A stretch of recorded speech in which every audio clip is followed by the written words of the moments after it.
خاوتي غدا تسبع خاليكم اهلا وسهلا مرحبا بكم يا جماعه الخير ازول في اللون جيسبر راكم ملاح جيسبر راكم تشوفونا مليح. Et ben nous avons maintenant la preuve que la cherté de la vie, la poussée inflationniste, la hausse incontrôlable des prix qui caractérise ce Ramadan 2023 était prévisible et attendue, et que le gouvernement algérien savait que les citoyens, les Algériens et les Algériens allaient subir un tsunami inédit de l'inflation dans leur pays. C'est-à-dire qu'il y avait des données, il y avait des chiffres qui démontraient que ce Ramadan 2023 sera parmi les plus chers et les plus compliqués. Les épisodes de l'oignon, dont les prix ont dépassé les 300 dinars, la banane, dont les prix ont dépassé les 700-750 dinars, les viandes, les fruits et les légumes en général, les produits de large consommation en général, toutes ces augmentations étaient prévisibles. Je dis bien étaient prévisibles. Et le gouvernement algérien actuel, à la Nouvelle Algérie, version M. Tebboune, avec son premier ministre Ayman Ben Abdelrahman, n'ont rien pu faire pour ralentir la cherté de la vie. N'ont rien pu faire. Ils avaient les études, ils avaient les diagnostics. Ça a atteint les augmentations des prix ont dépassé les limites de l'entendement. Elles ont dépassé par rapport à d'autres pays, y compris occidentaux, y compris des pays frontaliers de l'Ukraine, qui sont directement exposés aux conséquences du conflit en Ukraine, qui oppose la Russie à l'Occident. Il n'y a pas eu des augmentations de prix aussi élevées par rapport à l'Algérie. L'Algérie se distingue par des augmentations de certains produits de large consommation, notamment des produits agricoles et des produits alimentaires, par des hausses des prix historiques, hallucinantes. Et le gouvernement algérien avait tout le temps nécessaire pour essayer d'endiguer cette hausse des prix, de la ralentir, de la bloquer. C'est un aveu d'impuissance. Le gouvernement actuel, le gouvernement algérien actuel, il est tout simplement impuissant face à la cherté de la vie et à l'inflation. Les chiffres. À l'époque, on peut lire en Algérie, si je vais m'appuyer encore une fois là-dessus, c'est un document que nous avons utilisé à maintes reprises dans les émissions, les podcasts et les articles d'Algérie partent. C'est une source officielle, c'est l'Office national des statistiques, qui est un organisme gouvernemental qui relève du ministère des statistiques et de la prospective, qui relevait auparavant du ministère des Finances. L'Office national des statistiques, un office gouvernemental, une institution gouvernementale algérienne qui fait la collecte des données socio-économiques qui retracent l'évolution démographique et socio-économique du pays. Chaque mois, l'ONS a ce qu'on appelle l'IPC. L'IPC, c'est l'indice des prix à la consommation. L'indice des prix à la consommation. Tous les pays du monde structurés, qui ont des instituts de statistiques, qui font dans la collecte des statistiques, qui ont des organismes gouvernementaux privés spécialisés dans les statistiques économiques et sociales, on dresse ce qu'on appelle des IPC. Indice des prix à la consommation, c'est quoi ? C'est une étude qui prend un échantillon. En Algérie, on a un échantillon de 260 produits, des produits de large consommation, les vêtements, les loyers, les produits agricoles, la nourriture, jusqu'au loisir, 260 articles que les ménages et les familles, que les ménages consomment régulièrement, pour ne pas dire quotidiennement, et on essaie de comprendre l'évolution des prix, et on détermine et on évalue l'évolution des prix de ces articles chaque mois, pour comprendre le rythme de l'inflation et pour savoir est-ce que la vie elle est chère ou pas chère, ou est-ce que l'inflation explose ou elle n'explose pas en Algérie. Beaucoup de pays ont des indices des prix à la consommation et souvent les appellations changent, mais les méthodologies de statistiques, c'est les mêmes. Prendre un échantillon, un panier de produits de large consommation et étudier l'évolution de leurs prix pour ensuite mesurer l'inflation dans le pays. Le dernier IPC, le dernier indice des prix à la consommation dans l'ONS, au mois de février 2023. C'est-à-dire à la veille du mois de Ramadan qui a commencé à la fin du mois de mars 2023. Déjà, le mois de février 2023, les augmentations, le rythme des augmentations des prix en Algérie avait été effréné. Il était tout simplement effréné et irrationnel. Et déjà, sur la base de ces données-là, le gouvernement algérien aurait pu entrevoir des mesures pour ralentir cette hausse des prix, pour la bloquer et pour permettre aux ménages algériens de passer plus ou moins un ramadan agréable. Plus ou moins un ramadan sécurisé, mais un goulouche agréable, parce que le mot agréable n'a pas de sens en Algérie. Avec des hausses des prix qui m'aident, normalement on parle au moins d'un ramadan plus ou moins agréable. C'est-à-dire supportable plutôt, mais c'est agréable, supportable. Je ne suis même pas sécurisé, je ne suis même pas agréable, supportable. Rien n'a été fait. Et pourtant, en février 2023, par rapport à février 2022, les produits, l'ensemble, la moyenne de l'augmentation des prix des biens alimentaires était de plus de 15% en Algérie. De 15%. Supérieur à pas mal de pays européens. La moyenne européenne, la moyenne européenne, elle était entre 10, 14, 15, 13. À l'exception des pays de l'Europe occidentale, elle est plus élevée dans les pays de l'Europe de l'Est. 15% en Algérie, alors que l'Algérie n'est pas partie prenante du conflit ukrainien, et que l'Algérie elle a de vastes terres agricoles, qu'elle est le plus vaste pays d'Afrique, et qu'elle aurait pu, je ne comprends pas pourquoi elle n'a pas fait, anticiper les crises alimentaires mondiales depuis le début de la pandémie de la Covid-19 et essayer de faire un stock de produits alimentaires et de produits agricoles pour gérer un petit peu l'inflation. Ou anticiper ou limiter les dégâts de l'inflation. On va les causes plus tard. D'abord les faits, les chiffres. Qui n'a que les produits agricoles, il y a les fruits et les légumes. En une année, entre février 2022 et février 2023, elles ont atteint, leur prix ont atteint, ils ont eu un rythme d'augmentation de plus de 25%.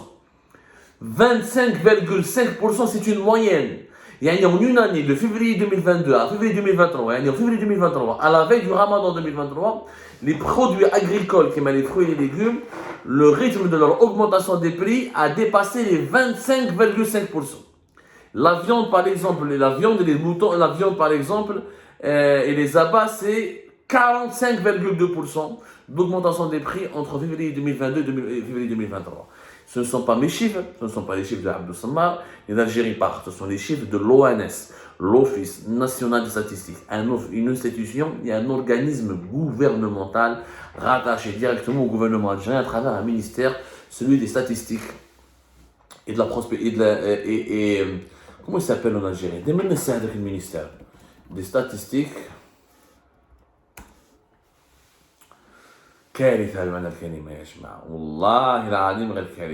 Voilà, c'est le ministère de la numérisation et des statistiques. C'est lui la tutelle directe de l'Office national des statistiques. Donc, encore une fois, c'est des chiffres officiels. Mais attendez, ce qu'elle veut venir, la vie n'est pas aussi chère en Algérie. La vie est devenue extrêmement chère et rien n'a été fait pour la ralentir. Je vais te faire mouler. Les fruits, rien que les fruits, le fait qu'il y a leur moyenne de hausse des prix entre février 2022 et février 2023 a été de plus de 45,8%. Elle est pratiquement 46%. C'est-à-dire que les prix des fruits ont augmenté en moyenne de presque 46% à la veille du mois du Ramadan, en savoir en février 2023. C'est énorme. Les produits, les fromages et les laits, ils ont une moyenne d'augmentation de plus de 15,5%. Et les produits alimentaires industriels, leurs prix ont augmenté jusqu'à 2023 par rapport à 2022 de plus de 5,3%. C'est des rythmes d'augmentation hallucinants. 45, 48, 15, 25, dans un pays où les salaires sont faibles, où les salaires évoluent très très peu. Il y a eu des augmentations consentées pour les fonctionnaires qui se calculaient entre 5 000 et 10 000 dinars, ce qui est rien. Des augmentations de 5 à 10%, alors que les prix des produits de large consommation ont augmenté de 25 à 45%. Cela signifie que le salarié algérien ne pouvait plus se permettre de se nourrir. La nourriture est devenue un luxe. Le salarié algérien ne peut plus se permettre quoi que ce soit avec son salaire qui est très faible. Et le salaire moyen en Algérie est entre 40 000 et 45 000 dinars. Entre 40 000 et 45 000 dinars, avec des augmentations pareilles. Quand la viande augmente de 45%, quand les fruits augmentent de 45%, quand les produits laitiers augmentent de plus de 15%,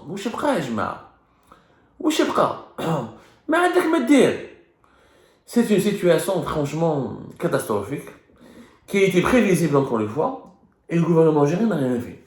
On cherche les détails. Allons voir ensemble certains produits dont les prix ont le plus augmenté. Regardons des prix. Regardons un échantillon donc de produits ou de choufou. Encore une fois, je m'appuie sur l'IPC de l'ONS, l'indice des prix à la consommation de l'Office national des statistiques, une source plus qu'officielle.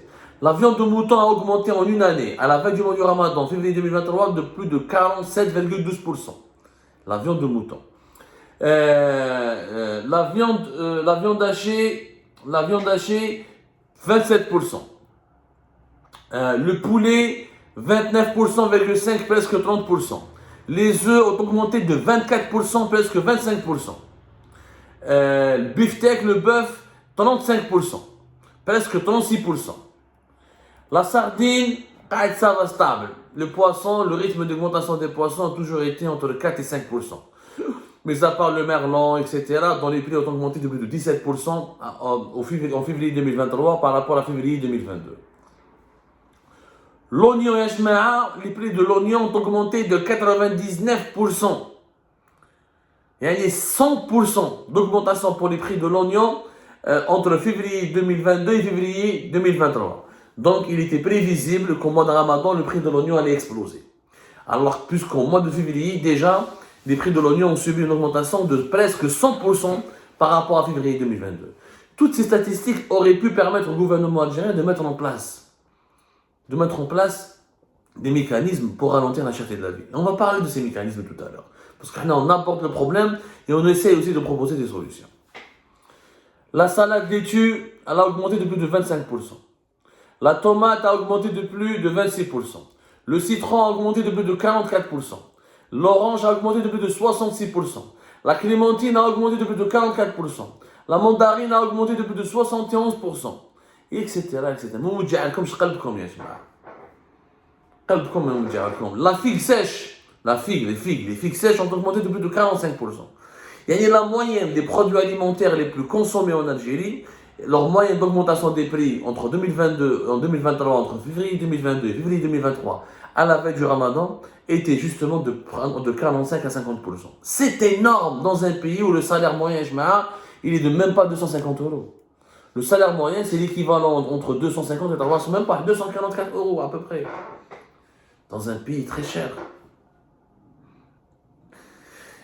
Moyenne de salaire 244 euros, alors que la moyenne de l'augmentation des prix, elle est similaire, exactement similaire et semblable à celle aux tendances de l'inflation en Europe, alors que les salaires moyens en Europe sont de 2000, entre 1500 et 2000 euros.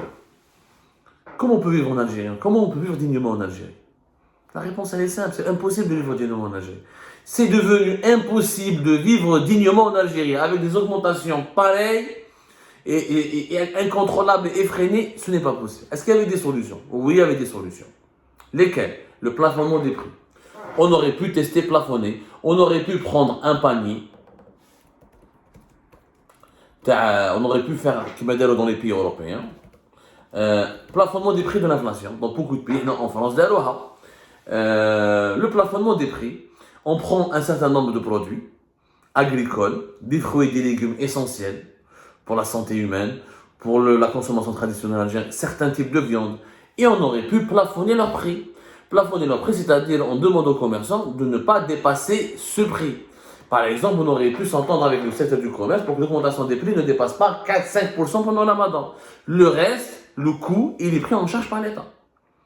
Les commerçants n'ont qu'à présenter des factures auprès de la direction des impôts, ou là auprès de la direction des trésors publics, ou là la direction des commerces. Voilà, cette viande nous coûte tant, ces fruits et ce légume nous coûtent tant, mais l'État a plafonné ses prix, il y a une liste de prix plafonnés, au moins pendant le mois du Ramadan, ce qui est le mois où on enregistre les plus importants pics de consommation. Là, la différence entre le prix du revient et le prix de la vente pourrait être remboursé par l'État, ou avec des crédits d'impôt. On va demander aux commerçants de payer beaucoup moins d'impôts que d'habitude, ou avec un remboursement direct de la part de la direction des impôts ou de la direction de commerce. On subventionne c'est une subvention directe de certains produits de légumes, puisque nous sommes en période de crise. On bloque les prix. En France, d'Eroha, ils ont bloqué le prix de l'énergie. Ils ont bloqué le prix les supermarchés, par exemple, des paniers anti-inflation. Il y a des produits où les grandes surfaces commerciales ont reçu comme instruction de ne pas augmenter leur prix pour que ces produits restent accessibles aux plus larges consommateurs. Des solutions existent. Elles existent. Il ne faut pas inventer le fil à couper le beurre. C'est tout simplement, C'est une solution qui existe. On ne peut pas plafonner tous les prix, sinon l'économie serait incontrôlable et ça va coûter des centaines de milliards. Mais on aurait pu plafonner les prix de première nécessité. Par exemple, les produits laitiers, certains types de viande, et certains légumes et certains fruits qui sont essentiels pour la consommation ou la fabrication de certains repas populaires et traditionnels du Ramadan. Pas plus. L'oignon, on aurait pu plafonner son prix. On aurait pu plafonner le prix de la salade, le prix bon, la pomme de terre, elle a chuté. De certains fruits, certains légumes, on prend un panier, on connaît la consommation, on connaît que le rythme de la consommation traditionnelle des Algériens et des Algériens, on sait quels sont leurs besoins, on connaît un petit peu quels sont les fruits et les légumes les plus consommés, et tu fais un panier anti-inflation. Bien sûr, cette stratégie a été proposée dans plusieurs pays. Il y a des économistes qui disent qu'elle marche, il y a d'autres économistes qui disent que non, elle ne marche pas. Mais en tout cas, c'est possible. C'est possible. Il est possible d'agir face à l'inflation en plafonnant certains prix des produits de large consommation. Ça va coûter un peu cher à l'État, mais ça coûtera beaucoup moins cher à l'État en termes de pauvreté, en termes de popularisation. Ça va éviter à des millions de personnes de la population algérienne de sombrer dans la pauvreté, dans la précarité, dans la misère sociale. La misère sociale, la précarité génère les fléaux sociaux, la délinquance, le vol, les agressions, etc. Et ça instaure un climat d'insécurité. Donc à la fin, l'État il est gagnant, puisqu'il maintient l'ordre public, en empêchant la pauvreté d'avancer et la précarité de ranger des millions de familles, et donc il maintient un certain équilibre du pays. Ça aurait été possible. Mais le gouvernement algérien m'a dit pour eux, il y a déjà les subventions directes et indirectes, dont on a du mal encore à évaluer l'impact sur la pauvreté en Algérie, parce qu'on a déjà expliqué, les 38 milliards à 40 milliards de dollars de transferts sociaux que l'Algérie finance chaque année à travers les subventions directes de l'eau, des céréales, des carburants, de l'électricité et du gaz, sans oublier les subventions indirectes de la santé, de l'éducation et de certains services publics.